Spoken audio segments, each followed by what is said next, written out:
जय हिंद दोस्तों, नमस्कार। आप सभी का बहुत बहुत स्वागत है एक और लेटेस्ट वीडियो में। मैं हूं गौरव, मेरे साथ है डीसी।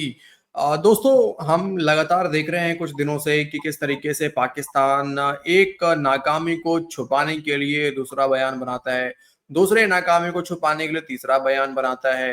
पहले हम लोगों ने ऑपरेशन सिंदूर में देखा जिस तरीके से पाकिस्तान की तुड़ाई हुई है, पाकिस्तान की सुझाई गई है। उसको छुपाने के लिए पाकिस्तान ने क्या किया, तो हमने सोशल मीडिया पे राफेल गिरा दिए। अच्छा जी, पाकिस्तानियों को चूरन खिला दिया कि हमने राफेल गिरा दिए, पाकिस्तान लग गए उसके पीछे।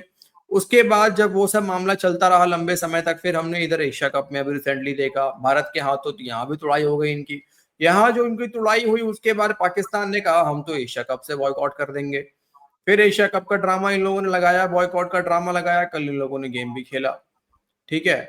अब यहाँ पे फिर जब गेम खेल लिया, भारत से हार गए, यहाँ भी बेइज्जत हो गए कि पहले बॉयकॉट करने की बातें हो रही थी, उसके बाद ये सब नाकामी हुआ। उसको छुपाने के लिए कहा कि एंडी पाइक्रॉफ्ट ने माफी मांग ली।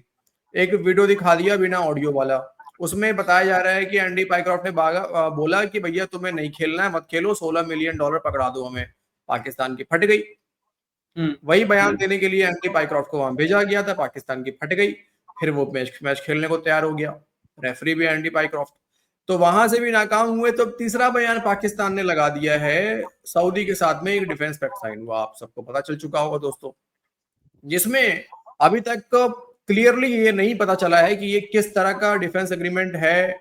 क्या जो पाकिस्तान क्लेम कर रहा है कि अगर सऊदी पे कोई अटैक करेगा तो पाकिस्तान उसकी सुरक्षा करेगा, या फिर पाकिस्तान पे कोई अटैक करेगा सऊदी वाले सुरक्षा करेंगे। अब भाई मुझे समझ में नहीं आया, सऊदी के पास तो कोई फौज तो है नहीं कि वो पाकिस्तान आके पाकिस्तान के हेल्प करेंगे। वो तो यही कर सकते हैं कि डॉलर पकड़ा सकते हैं कि ले बेटे डॉलर पकड़ ले तू। ठीक है। इंडिया से टूटने तो से बचा सकता है ना। इंडिया से टूटने से बचा सकता है, मोदी जी को फोन कर सकते हैं कि मोदी जी माफ कर दीजिए, बच्चा है अपना, नालायक बच्चा है, हम्म। भिखमंगे हैं यार, छोड़ दो उसको। तो हार्डली हार्डली यही हो सकता है ना। तो अब सवाल एक ये भी है उठता है दोस्तों यहाँ पे कि क्या, जो कि हमने कहा है ऑपरेशन सिंदूर के बाद कि कोई भी आतंकवादी हमला पाकिस्तान करेगा तो उसको एक्ट ऑफ वॉर माना जाएगा। तो अब ये डिफेंस जो एग्रीमेंट हुआ है सऊदी और पाकिस्तान के बीच में, तो पाकिस्तान तो बड़े खुश हो रहे हैं कि अब तो जी हम जो मन में आए करें, अब कैसे रोकेगा भारत हमें, अब भारत हमारे ऊपर कैसे हमला करेगा, अब तो सऊदी वाले बचाने आएंगे हमें। तो ये बड़ा इंटरेस्टिंग सा एक माहौल है, लेकिन इसके ऊपर क्या है सच्चाई अभी किसी को पता नहीं है। लेकिन आप लोग कमेंट करके जरूर से बताएं आप लोगों को क्या लगता है। एक रिएक्शन वीडियो के माध्यम से हम समझने का प्रयास करते हैं कि पाकिस्तानी क्या सोच रहे हैं और पाकिस्तान के अंदर इसके ऊपर क्या बात हो रहा है दोस्तों। तो बढ़ते हैं वीडियो में आगे बढ़े, और आप लोग प्लीज चैनल को सब्सक्राइब भी करते जाइए अगर आप नए हैं तो, और साथ ही साथ वीडियो को लाइक करें, शेयर करें और कमेंट करें। चलो डिस्कस स्टार्ट करें। ओके सर, चलिए। चलो भाई। क्या इससे पाकिस्तान को डॉलर्स मिलेंगे? मिलने तो चाहिए। सऊदीज अमीर हैं, तेल बेचते हैं दुनिया भर में, और हम क्या करते हैं? हम क्या बेचते हैं दुनिया भर में? हम नाज़रीन दुनिया से मांगते हैं। मजबूरी है। सऊदी अरब हमें पैसे देगा तो क्या हम भी सऊदी अरब को पैसे देंगे? अगर भारत हम पे हमला करता है तो क्या सऊदी अरब हमारा दिफा करेगा और हम उसको पैसे देंगे? हमारी क्या औकात है? तो इसमें पैसों का तो जिक्र होना नहीं चाहिए। अगर पैसों का जिक्र है तो इसका मतलब है हमें सिर्फ चौकीदारी के लिए हायर किया जा रहा है, गन फॉर हायर, जैसे हम हमेशा होते हैं चौकीदार बनने के लिए तैयार। पाकिस्तान और सऊदी अरब ने इसराइल को तस्लीम करना, अगर ऐसे ही बैठे बैठे कर लेते तो क्या यह मुमकिन था? अगर पाकिस्तान और सऊदी अरब का मुआहदा होता है ना दिफा का, अमेरिका इससे खुश नहीं होगा। लेकिन अगर अमेरिका इससे खुश होता है, अगर इनको ब्लेसिंग मिल रही है, तो इसकी वजह सिर्फ एक है, व्हाइट हाउस में होने वाली मीटिंग, लंच, ठीक है, या डिनर जो भी था, और उसके बाद इसराइल को तस्लीम करने की तरफ कैसे हालात ने जाना है कि जी अगर सऊदी अरब और पाकिस्तान का दिफा इकट्ठा है, तो सऊदी अरब अगर इसराइल को तस्लीम कर रहा है तो हम कैसे ना करें? हमारा तो दिफा ही इकट्ठा है, हम तो अब ब्रदरली कंट्रीज हैं। ये डिबेट डिस्कशन ये बहुत बड़ा पाकिस्तान का स्टेप है। गलत है, सही है, वो तो बात की बात है, लेकिन ये पार्लियामान के अंदर डिबेट क्यों नहीं हुई?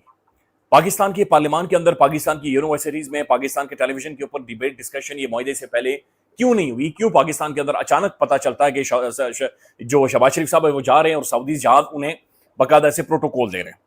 पाकिस्तान की पार्लियामान से हटकर ये मुआहदा हुआ है, तो ये डिटेल्स अभी तक हमारे सामने मौजूद नहीं। ये मुआहदा ये सिर्फ एक बात जो यार पता नहीं यार कैसे पाकिस्तानी पत्रकार है, कह रहे हैं कि पार्लियामेंट में डिस्कस। अरे यार गुलाम लोग यार, मतलब यार कौन किससे पूछना, किससे पूछेगा? पार्लियामेंट में अपोजिशन तो है ही नहीं, किससे किससे बात करोगे भाई? वही तो, ऑपोजिशन तो है ही नहीं। और नहीं, आसिम मुनीर का दिया हुआ स्क्रिप्ट जो है उसके ऊपर कि ये काम करना है, इसके ऊपर किसी का हिम्मत है पाकिस्तान के अंदर यार कोई सवाल खड़ा कर दे गलत हुआ सही हुआ?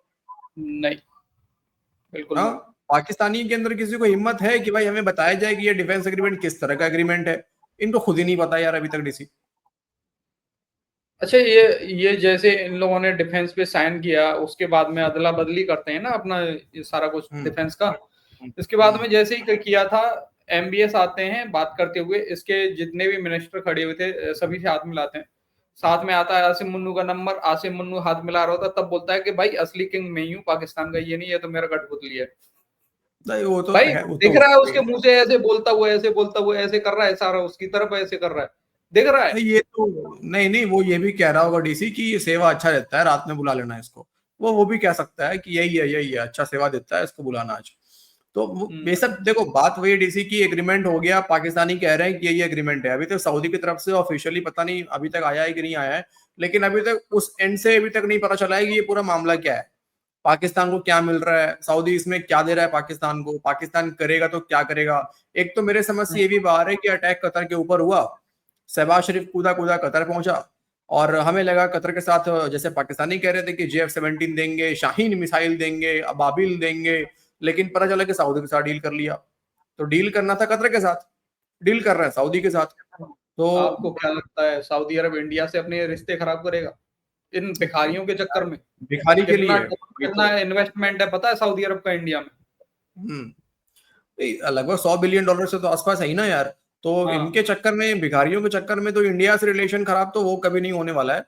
लेकिन खैर आओ पहले सुनते हैं पूरा। दोस्त लोग आप लोग भी कमेंट जरूर से करिएगा, आप लोग क्या लगता है कि क्या इसका इम्प्लीकेशंस क्या होगा इंडिया और सऊदी के रिलेशन में, और जो एक्ट ऑफ वॉर वाला मामला है अगर हम पाकिस्तान को ठोकते हैं, जो कि ठोकेंगे ही, तो इसके ऊपर मामला कैसे आगे बढ़ेगा, ये बड़ा एक सवाल है। इस्तेमाल किया जाएगा इसराइल को बाजमात तस्लीम करने के लिए, लेकिन एक और इसमें एक वेरिएबल भी आ गया है, और वो ये है कि अब इसराइल के ये जो अजाइम थे ये शायद आर्मी कुव्वतों को भी पता नहीं थे, चंद टॉप के लोगों को पता होंगे, लेकिन ओवरऑल जो वास्ट मेजॉरिटी इसराइल को सपोर्ट करती है उन्हें नहीं पता था। वो ये है कि अब उनकी जमीनी फोर्स गजा में दाखिल हो गई है और अपनी अब वो कॉलोनीज को यहां बढ़ाएंगे, आगे जाके मुकम्मल कब्जे का प्लान उनका बन चुका है। शायद ये चीज कुछ अरसे के लिए रुकावट बन जाए इसराइल को तस्लीम करने में, शायद मैं कह रहा हूं, लेकिन overall this is the beginning जो अल्टीमेटली हमें उस मंजिल पर लेकर जाएगी जो है अब्राहम अकॉर्ड, जिसे ये कहते हैं, यानी इब्राहिमी मज़ाहिब का आपस में मुआहदा। अब इसके पाकिस्तान के लिए पॉजिटिव असरात क्या हो सकते हैं? देखिए, हमने ये तो देख लिया ना कि ये इसका वजह क्या, बहाना, एक्सक्यूज किस चीज का बनाया जा रहा है।